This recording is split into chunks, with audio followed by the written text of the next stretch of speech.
A boy shouted when his shovel collided with a hard surface beneath the ground. He was digging a hole to bury his pet bird, unaware that it would lead him to a hidden treasure. Before we start, can we get this video to 1,000 likes? Please hit the like button and subscribe to the channel. After giving birth to her son, Casey put her career on the back burner and became a full-time stay-at-home mom.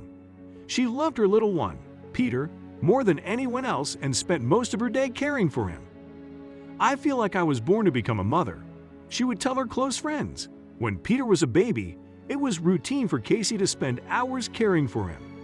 Her life revolved around him. The loving mother had never thought about what would happen once her son grew older and didn't need her help.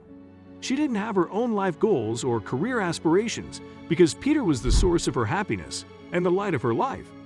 She didn't know of a world where she could live without caring for her son. As years passed and Peter grew older, he made new friends and stopped sharing all his secrets with Casey. One day, a strange incident occurred, which turned Peter's world upside down. He was in high school when his best friend, his pet parrot, suddenly died.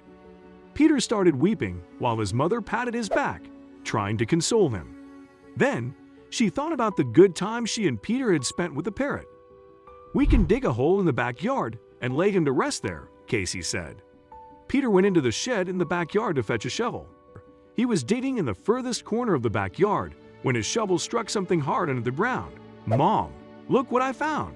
Peter called Casey and showed her an old box. After burying the parrot, Peter and Casey took the antique box inside and inspected it carefully. On the top of it were engraved two letters, DG. "These look like someone's initials, Mom," Peter said. Casey's eyebrows furrowed, and she looked at the ground while thinking whose initials these could be. A few seconds later, Peter saw his mother's eyes widen. "I know what this is," Casey exclaimed. "It's a time capsule. It's from my great-grandfather. Are you sure, Mom?" Peter gave her a puzzled look. "Yes, DG stands for David George, my great-grandfather." Peter rubbed his finger on the keyhole. "We need a key." Casey asked and thought about where she could find one. Peter stood up and asked his mother to come with him to her bedroom. "Mom, do you remember that pendant you used to wear? The one with an antique key?" the boy asked. "Yes," Casey exclaimed and rummaged through her jewelry box to find the key. "Here it is." She held the key between her fingers. "You were right, Peter. My grandmother gave it to me, but I had no idea what this was for." "Come on, Mom," Peter said. "Let's open the box." Peter inserted the key inside the keyhole, while Casey stood beside him and looked at the box nervously. Once Peter turned the key and raised the box's lid, they found a pile of papers inside the time capsule. Casey picked up the papers and began reading them. On the first page, she found a written appeal addressed to whoever would find the time capsule. "You must read these papers carefully before deciding what to do with them," Casey read. Once Casey began reading the papers, she understood it was a biography that most probably belonged to her great-grandfather.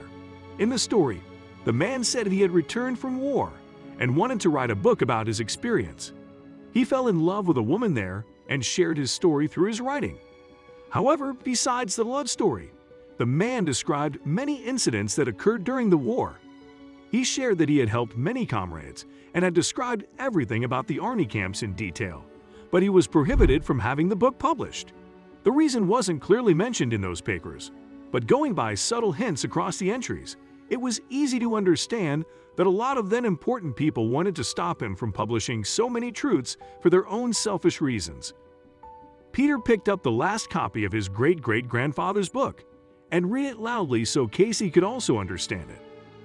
About an hour later, Peter finished reading. "Wow, your great-grandfather was such a skilled writer, Mom," Peter exclaimed. "Yeah, I remember some parts of this story," Casey replied. "My grandmother used to tell them to me when I would go to her house as a child. She was the sweetest woman I have ever met." "What will you do with this book now? Will you do something for your great-grandfather's story?" Peter asked curiously. "Yes, I will," Casey nodded while feeling grateful for finding the time capsule. She found a new purpose after reading the book and the papers accompanying it. "I will restore his book and ensure it gets published." Casey spent weeks typing her great-grandfather's story on her laptop. Soon, she finished typing her great-grandfather's story on her laptop and printed it. Later that evening, she told Peter about her recent idea. "I think I'll write my own book," she said. "It will be a continuation of my great-grandfather's story." "Really?" Peter was shocked, but he felt happy for his mother. "Yes, I will continue his story and write about my family history, Peter." The following week, Casey approached a publisher with the printed version of her great-grandfather's story and asked them if they would publish the book. Since the country's laws had changed over the years, the state now had no problem publishing the story. "I'm so happy that his book can finally reach the readers," Casey told the publisher. "He would be so proud of me if he was here." "I think you did a great job," the publisher told Casey. Later that night, Casey thought about what had happened during the past few months. She realized once again that the parrot had crashed into her balcony for a reason. He helped Peter speak and later led them to the time capsule. Then, reading the documents in the book helped Casey discover her passion. She finally found a direction in her life apart from being a stay-at-home mom. Casey spent the next few months writing a book in continuation to her great-grandfather's story. She spent days and nights typing her story on her laptop, and it was the first time she was doing something with so much passion apart from caring for Peter. To write about her family history, Casey had to study her great-grandfather's life. A few months later, she had finally compiled the second part of her great-grandfather's book.